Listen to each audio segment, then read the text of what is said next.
관련해서 뭐 몇몇 가지 그 속보들을 몇 네. 가지 더 얘기를 좀 해봐야 될 것 같은데, 일단,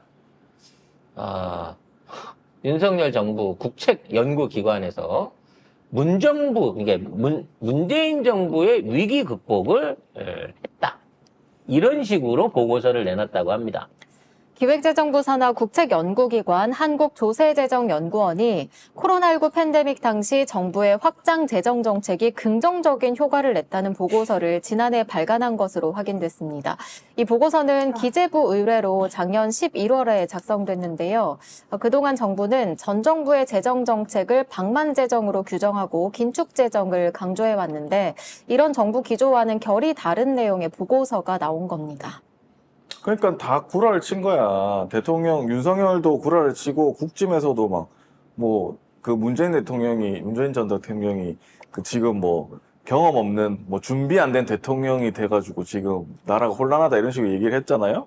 그러니까 빡쳐가지고 니나 돌아보세요 방만 경영하고 어쩌고저쩌고 했는데 알고 보니까 윤석열 정부에서 기재부가 이렇게 아니 문재인 정부 확장 정책 잘했는데?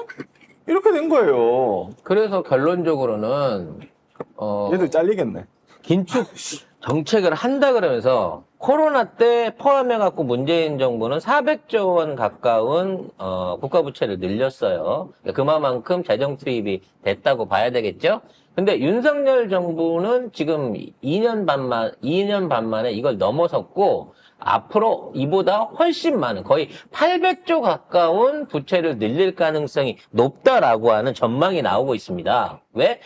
계속해서 기재부가 이와 관련된 숫자를 가지고 장난질을 치고 있다가 이번에 국감에서 제대로 걸렸거든요. 그와 관련해서 민주당에서 지금 지속적으로 세수가 줄어들고 있는 부분, 세수 결산이 늘어나고 있는 부분을 지적을 당해갖고 공개적으로 이게 유튜브나 이런 쪽에 올라온 거는 알고 계실 거예요.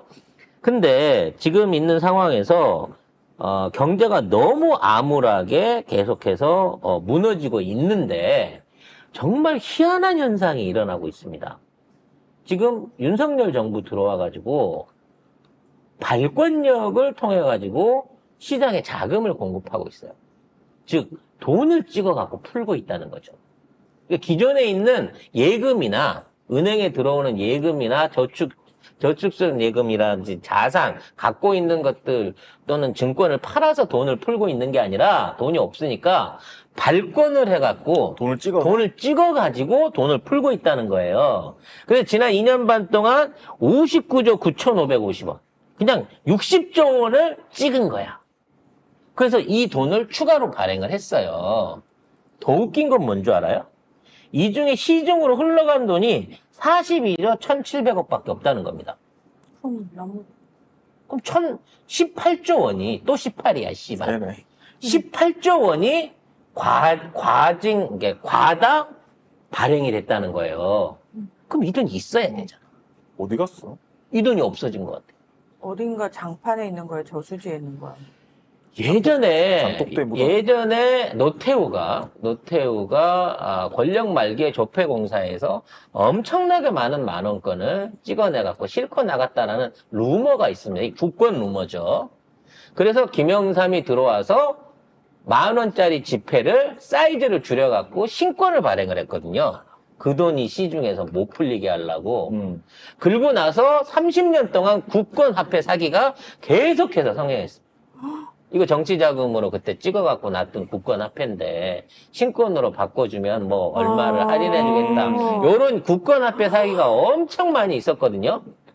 자, 지금 여기에 관련해가지고 뭐라 그러냐면 이거를 60조 원을 찍어가지고 푼 게 42조이기 때문에 18조 원 찍은 비용을 낭비를 했다라고 신문 기사가 나오고 있습니다. 근데 이게 과연 낭비일까요?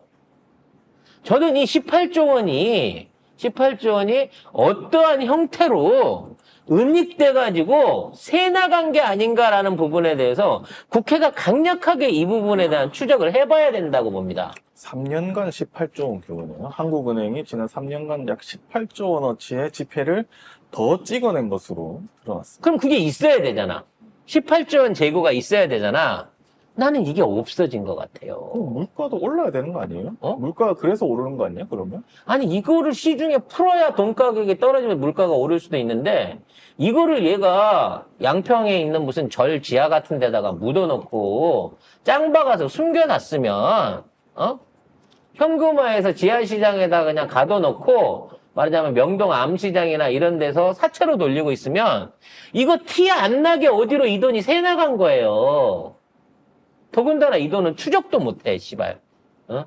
실권 화폐라서 시중에 풀려버리면 추적도 못하는 돈이라고. 과연 이 18조 원 지금 어디 있는지 국감에서 이거 빨리 찾아내야 됩니다. 뉴스 나왔을 때. 한국은행은 경기 회복, 내수 회복, 경기 부양을 예상하고 돈을 찍어냈는데 정부는 재정 적자를 줄이기 위해서 긴축 재정 정책을 편단 말이지. 그리고 돈을 안 풀었어요. 이게 말이 돼? 그러고 보니까 더 말이 안 되네.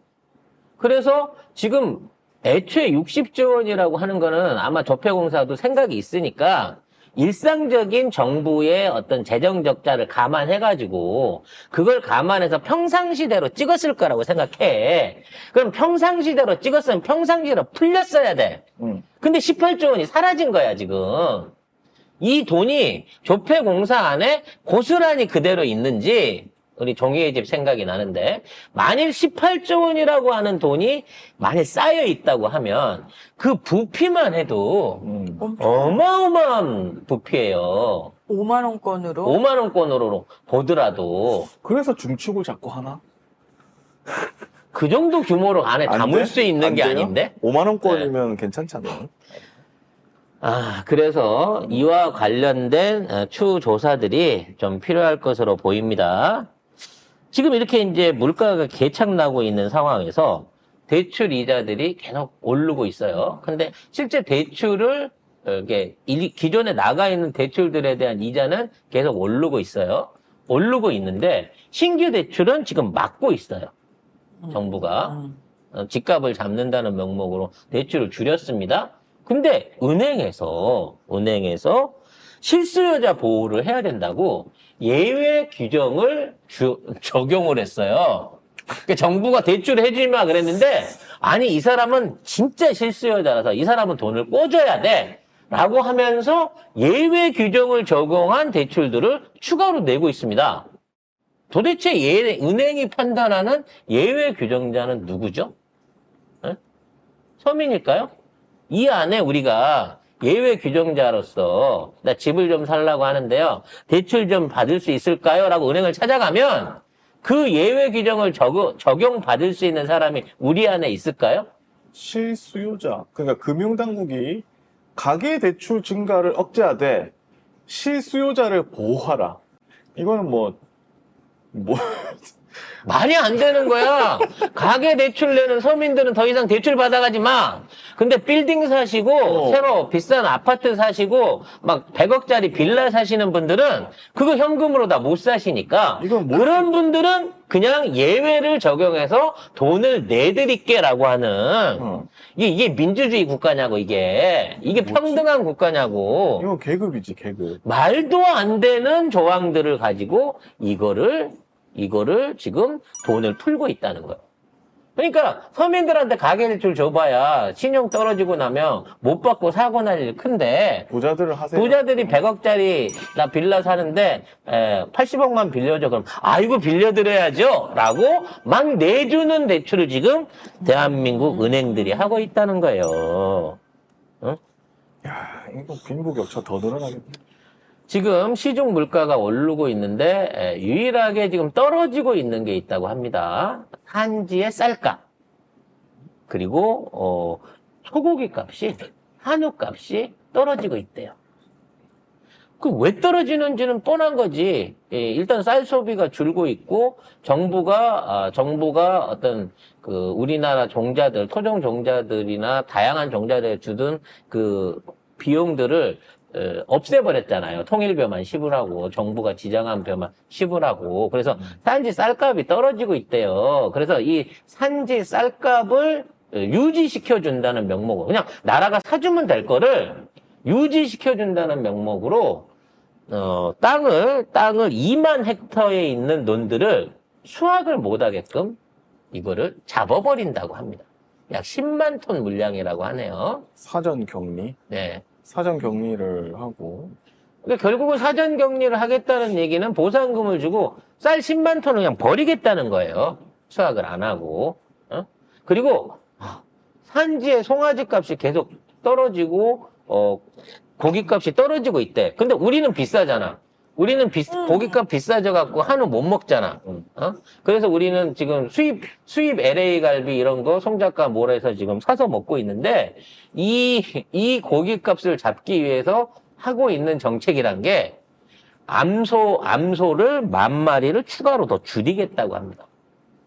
그러니까 가격이 떨어지는 거는 유통에 지금 문제가 생겨갖고 떨어지는 거야. 우린 먹고 싶어. 싼 가격에 먹고 싶어. 그럼 정부가 유통에 대한 데 간섭을 해가지고 지원금을 줘서 이 한우 키우는 농가들한테 지원금을 줘서 싼 가격으로 농협이나 이런 데서 싸게 공급할 수 있게끔 해줘야 되는데 암소를 10,000마리를 줄여서 고기 양을 줄여버리겠다는 거예요. 그럼 고기 이게 먹지 마. 니들 고기 먹지 마. 그러니까 국산 고기 먹지 말라는 거지. 부자들은 저 20만 원 내고 한우 먹고 가난한 사람들은 우리가 사 먹을 수 있는 수입 쇠고기나 실컷 사 먹어. 라고 정책을 역으로 만들어 가고 있는 거예요, 이 새끼들이. 이게 얘네들의 민생 정책인 겁니다. 근데 나 요즘 기사 보고 깜짝 놀란 거 있다.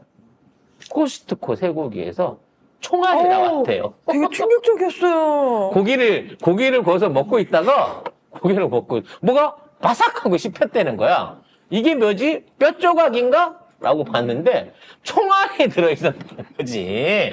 미국 소고기에. 미국에서 우리 쓰라고 준 거 아닙니까? 응? 우리 쓰라고 준 거 아니야? 아니 근데 이게 이미 소가 맞아서 다 찌그러진 탄두만 있는 거야. 세탄환이 아니라. 아, 맞네. 오, 뭐야, 이게?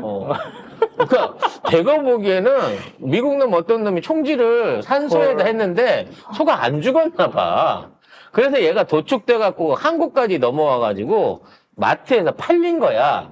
문제는 저걸 구워서 씹어 먹는 그 순간까지도 저게 검역에서 안 나왔다는 거지. 저게 어떻게 안 걸릴 수 있어요?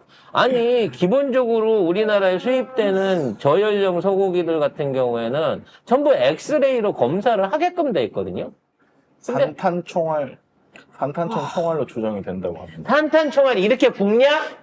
말도 안 되는 소리 하고 있어. 이건 덤덤탄 탄두 쪼가리라고 봐야 돼요. 이렇게까지 수입 관리가 잘 안 되고 있습니다. 그러니까 여러분들이 믿고 드실 수 있는 거는 송작간의 마을에서 저희가 공급하는 고기를 드셔야 된다는 거예요. 아무튼 민생 기준이 이런 방식입니다. 결과적으로 쌀을 돈 주고 사갖고 비축하는 건 싫으니까 논을 갈아엎어버리는 방식을 택하고 한우 유통이 불합리해가지고 가격이 산지에선 떨어지고 소비자한테 오르고 있는 상황을 해결하기 위해서 산지의 소를 더 줄여버리는 미친 정책을 하고 있다는 거죠.